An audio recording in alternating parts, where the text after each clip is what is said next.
नमस्कार। चित्तौड़ दर्शन में आज समाचार में पुनः आप सभी का स्वागत है। नजर डालते हैं आज के समाचार की ओर।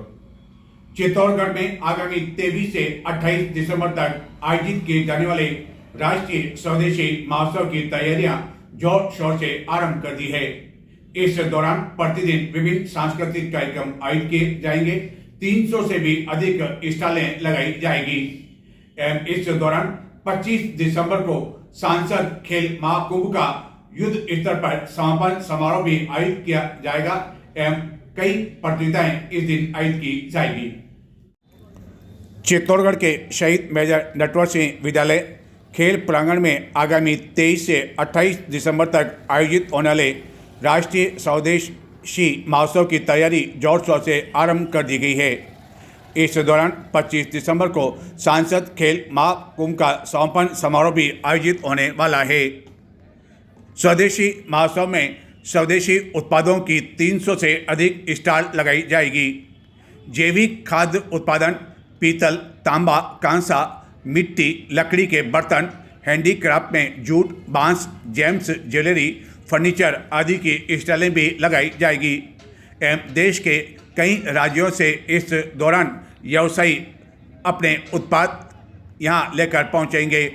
इस दौरान आरोग्य शिविर का आयोजन भी किया जाएगा एवं कई तरह की निःशुल्क जांच भी की जाएगी। महोत्सव के दौरान विभिन्न विषय पर कार्यशालाएं आयोजित की जाएगी। महोत्सव के पहले दिन 23 दिसंबर को असम के लोक कलाकारों द्वारा कार्यक्रम प्रस्तुत किया जाएगा। 24 को गायक हेमंत ब्रजवासी की भजन संध्या, 25 को पुरातन सांस्कृतिक कलाओं की प्रस्तुति, 26 दिसंबर को प्रसिद्ध राजस्थानी गायिका सीमा मिश्रा के साथ विशाल घूमर नृत्य का कार्यक्रम आयोजित किया जाएगा। 27 दिसंबर को पश्चिम क्षेत्र सांस्कृतिक केंद्र की प्रस्तुतियां प्रस्तुत की जाएगी।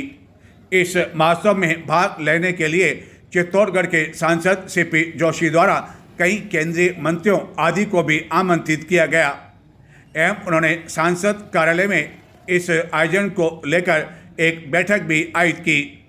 महोत्सव के लिए खेल प्रांगण में विशाल डोम तैयार किया जा रहा है। यह स्वदेशी महोत्सव गत अक्टूबर माह में आयोजित किया जाना था, जिसके लिए तैयारी आरंभ कर दी थी एवं डोम भी लगना शुरू हो गया था, लेकिन उस दिन बेमौसम बारिश के कारण ऐन वक्त पर इस महोत्सव को स्थगित करना पड़ा था और अब फिर से यह स्वदेशी महोत्सव का आयोजन दिसंबर माह में आयोजित होने जा रहा है और उम्मीद की जा रही है कि चित्तौड़गढ़ वासियों को इस महोत्सव के दौरान विभिन्न स्वदेशी उत्पादों की खरीदारी करने का अवसर मिल सकेगा। नीमच रतलाम दोहरीकरण का कार्य आगामी मार्च तक पूर्ण कर लिया जाएगा। पश्चिमी रेलवे के महाप्रबंधक बुधवार को रतलाम मंडल के वार्षिक निरीक्षण के तहत चित्तौड़गढ़ रेलवे स्टेशन का निरीक्षण करने के लिए आए। विशेष निरीक्षण यान से वह रेलवे के कई आला अधिकारियों के साथ चित्तौड़गढ़ पहुंचे। इस दौरान उन्होंने पत्रकारों के साथ बातचीत करते हुए यह जानकारी दी। लेकिन चित्तौड़गढ़ से कोटा तक सवेरे से लेकर दोपहर तक कोई भी यात्री गाड़ी नहीं होने के बारे में उनका जब ध्यान आकर्षित किया गया तो इस बारे में उन्होंने किसी तरह का कोई जवाब नहीं दिया, जिससे माना जा रहा है कि आगामी कुछ दिनों तक इस समय में कोई भी यात्री गाड़ी चलने की संभावना नहीं है। इस दौरान उन्होंने रेलवे स्टेशन का बारीकी से निरीक्षण किया, जिसके पश्चात नीमच का वह निरीक्षण करते हुए मंदसौर एवं बाद में रतलाम पहुंचे। पश्चिमी रेलवे के महाप्रबंधक विवेक कुमार गुप्ता बुधवार को वार्षिक निरीक्षण पर विशेष निरीक्षण यान से चित्तौड़गढ़ पहुंचे। इस दौरान उन्होंने रेलवे के कई आला अधिकारियों के साथ चित्तौड़गढ़ रेलवे स्टेशन का बारीकी से निरीक्षण किया। निरीक्षण करने के पश्चात उन्होंने पत्रकारों से बातचीत करते हुए कहा कि नीमच से रतलाम तक दोहरीकरण का कार्य आगामी मार्च माह तक पूरा कर लिया जाएगा, जिसके बाद रतलाम मंडल में तेज गति से कई यात्री गाड़ियों का संचालन संभव हो सकेगा।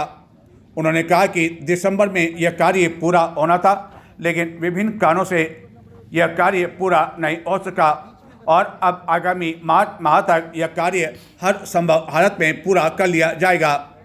उन्होंने बताया कि जावरा से रतलाम तक का यह कार्य पूरा किया जा चुका है। इस कार्य के बाद अन्य कई यात्री गाड़ियों का संचालन संभव हो सकेगा एवं रेल यातायात को और अधिक सुगम किया जा सकेगा।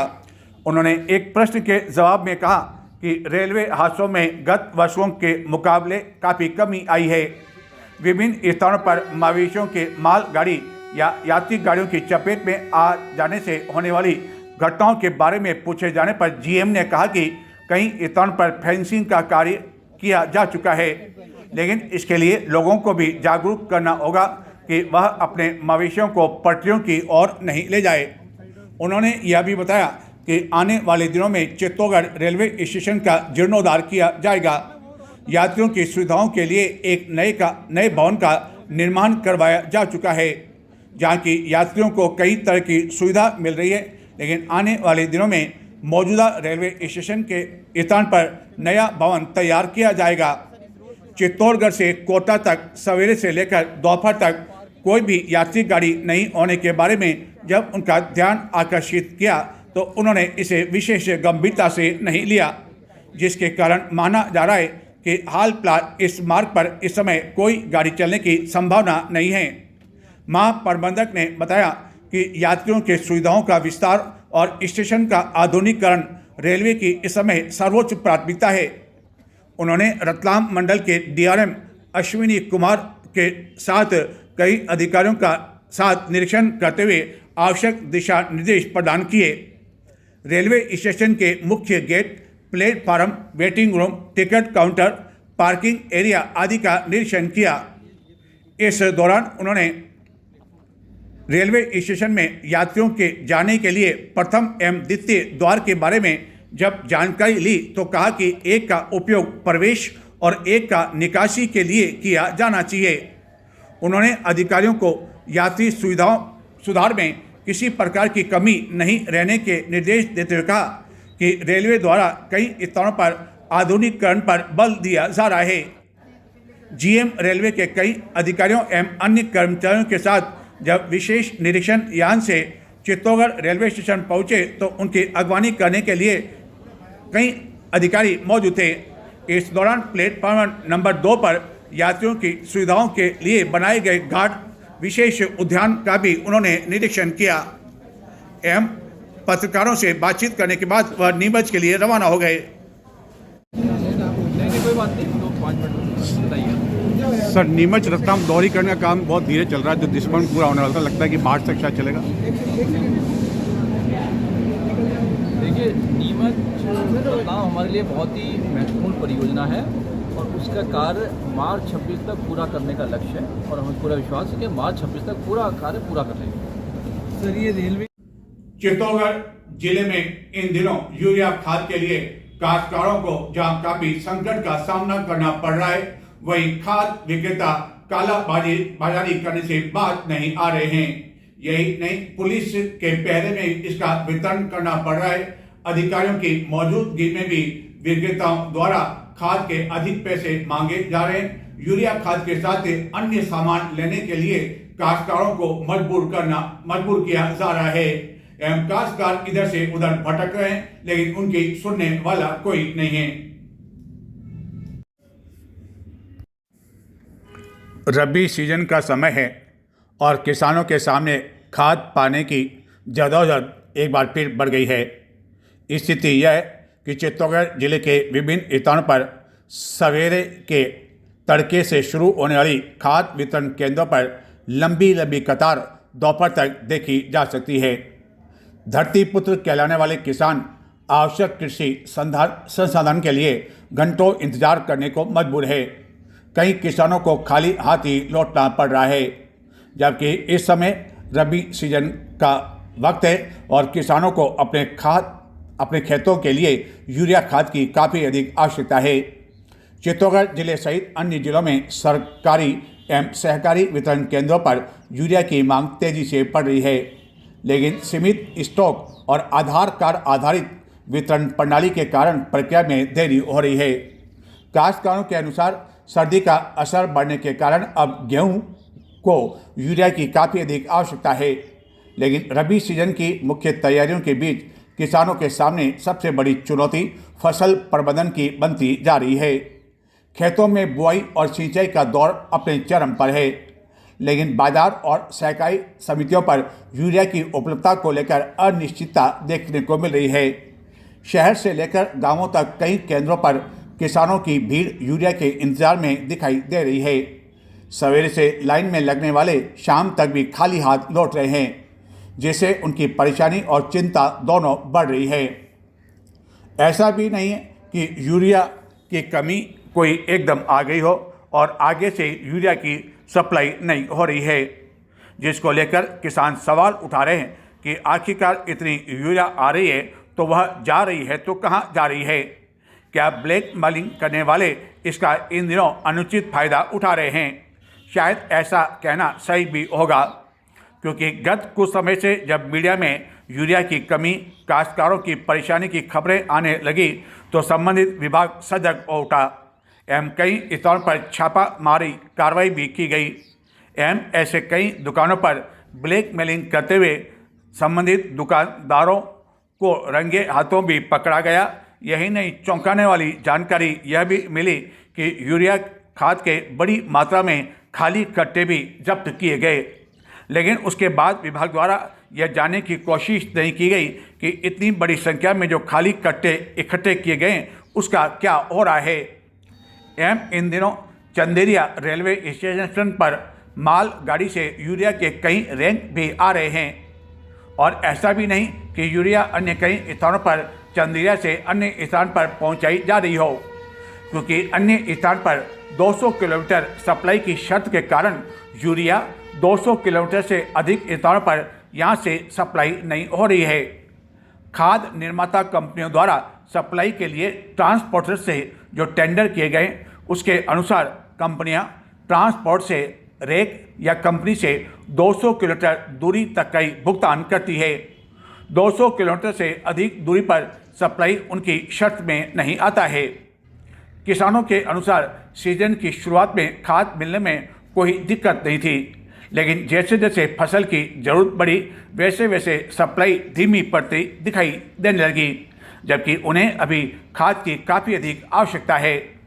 किसानों के अनुसार वह बार बार समितियों के यहाँ दस्तक दे रहे हैं, फार्म भर रहे हैं, आधार और ज़मीन से जुड़े दस्तावेज जमा कर रहे हैं, जिसके लिए उन्हें ई मित्र वालों के यहाँ 30 से 50 रुपये की राशि भी खर्च करनी पड़ी है, लेकिन खाद की अनिश्चितता बनी हुई है। इस संकट के बीच बुधवार को चित्तौड़गढ़ के सैंती क्षेत्र में खाद की एक दुकान पर यूरिया आने की जानकारी मिलने पर आसपास गांवों से काश्तकारों की भीड़ उमड़ पड़ी एवं भारी हंगामे के बीच यहां पुलिस भी तैनात करनी पड़ी। कृषि विभाग के अधिकारी भी पहुंचे एवं कई काश्तकारों ने यहां काला बाजारी की शिकायत भी की। विद्यार्थियों की कई तरह की खेल कूद एवं सांस्कृतिक प्रतियोगिताएं तो आपने अब तक चित्तौड़ दर्शन पर देखी होगी, लेकिन इन प्रतियोगिताओं को संपन्न करवाने वाले शारीरिक शिक्षक यानी कि जो अध्यापक होते हैं उनकी जिला स्तरीय क्रीड़ा एवं सांस्कृतिक प्रतियोगिता बुधवार को चित्तौड़गढ़ जिला मुख्यालय पर आरंभ हुई। इस दौरान कई शिक्षकों ने अपने खेल प्रदर्शन से यह दिखा दिया कि आयु कभी भी बाधा नहीं होती है यदि कुछ कर गुजरने की तमन्ना हो। इस दौरान खिलाड़ियों ने विभिन्न खेलों में अपना शानदार प्रदर्शन किया, वहीं अपनी सुरीली आवाज से भी उन्होंने समा बांध दिया।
से जा करके कह दो कि मिलने सखावत नसीब आ गया है। राजकीय उच्च प्राथमिक विद्यालय चित्तौड़ी के सानिध्य में आयोजित जिला स्तरीय शिक्षक क्रीड़ा एवं सांस्कृतिक प्रतियोगिता का शुभारंभ भाजपा के वरिष्ठ नेताओं एवं शिक्षा के विभाग के अधिकारियों द्वारा बुधवार को शहीद मेजर नटवर सिंह राजकीय उच्च माध्यमिक विद्यालय प्रांगण परिसर में किया गया।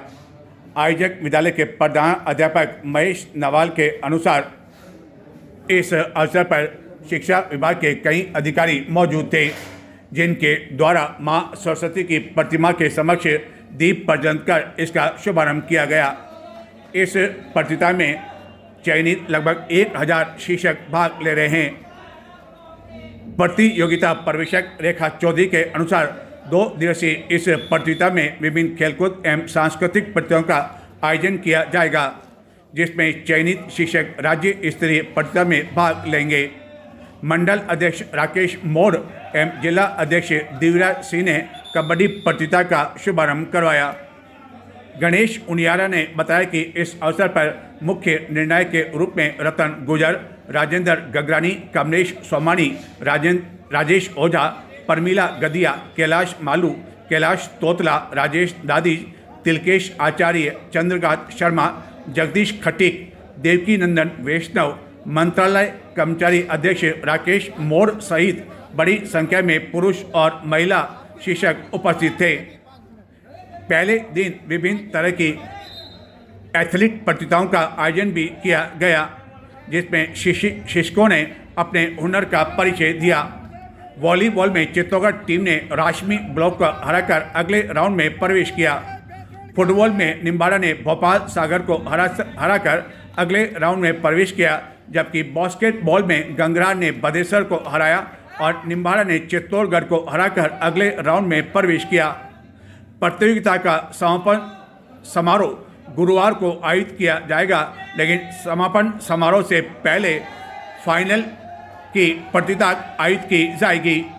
इस प्रतियोगिता में कई शिक्षकों ने अपने खेल प्रदर्शन का जिस तरह परिचय दिया, उसे उन्होंने साबित कर दिया कि उम्र कभी भी बाधक नहीं बनती है। यदि आप में कोई क्षमता है तो आप उस क्षमता का परिचय भी इस उम्र में भी दिखा सकते हैं। इस दौरान वॉलीबॉल प्रतियोगिता के दौरान भी शिक्षकों ने अपने खेल कौशल का परिचय दिया एवं इस प्रतियोगिता को देखने के लिए जिले भर से आए कई शिक्षक मौजूद थे। इस आयोजन को लेकर शारीरिक शिक्षक पारस टेलर ने चित्तौड़ दर्शन से बातचीत करते हुए बताया कि शिक्षकों के आवास एवं भोजन के लिए निःशुल्क व्यवस्था की गई है एवं पहले दिन सांस्कृतिक प्रतियोगिताओं में भी शिक्षकों ने अपने कार्यक्रम की शानदार प्रस्तुति दी। जिला स्तरीय चित्तौड़गढ़ के शिक्षक पुरुष और महिलाओं की प्रतियोगिता है।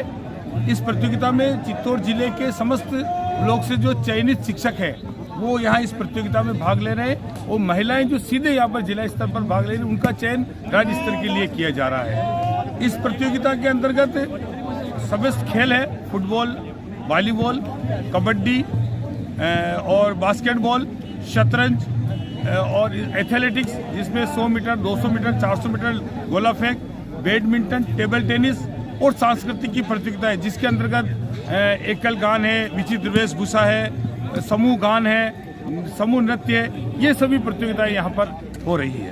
लगभग कितने प्रतियोगी भाग ले रहे हैं? लगभग इस प्रतियोगिता के अंतर्गत 500 पुरुष और लगभग 500 ही महिलाएं चयन के लिए यहाँ पर उपस्थित हुए। ब्लॉक स्तर के तो सभी खिलाड़ी सभी खेलों में भाग ले रहे हैं। और यहाँ का कोई चयन भी होगा? यहाँ पर यहाँ से जो चयन टीमों का चयन होगा वो राज्य स्तरीय प्रतियोगिताएं जो शिक्षकों की होगी उसमें भाग लेंगे।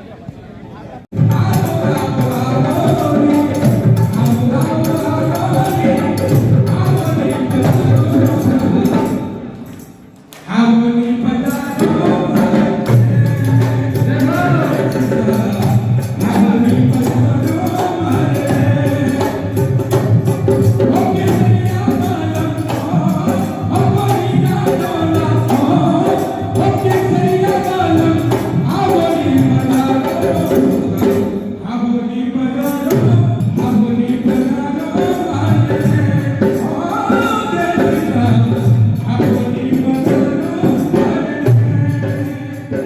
तो